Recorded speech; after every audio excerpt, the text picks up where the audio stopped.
cocktail is called Guadalajara.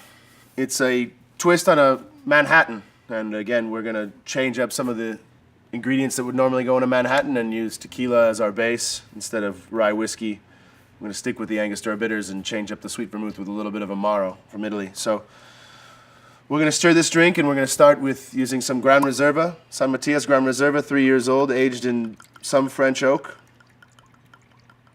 So 2 ounces.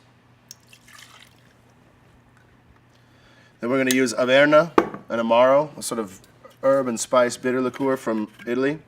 Just a half an ounce of this. Give it some nice notes of clove and cinnamon and other bittering.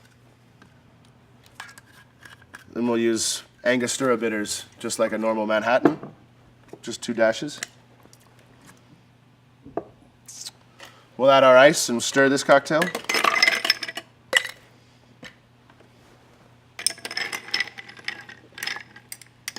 Manhattans and martinis should always be stirred.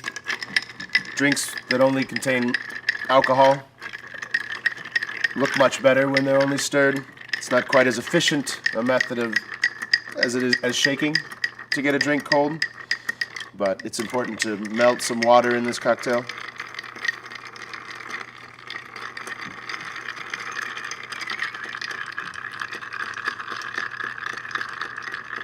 Guadalajara is the capital of Jalisco, the biggest city in Jalisco, so it's an appropriate name for a drink that's similar to a Manhattan.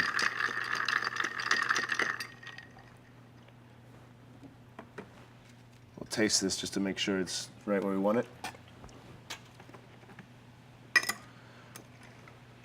And pour this into our cocktail glass.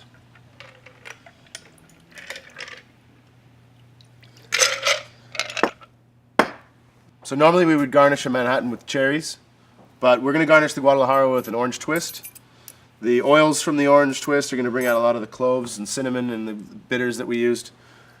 And it also has significance because when you walk down the streets of Guadalajara, there are orange trees on every street.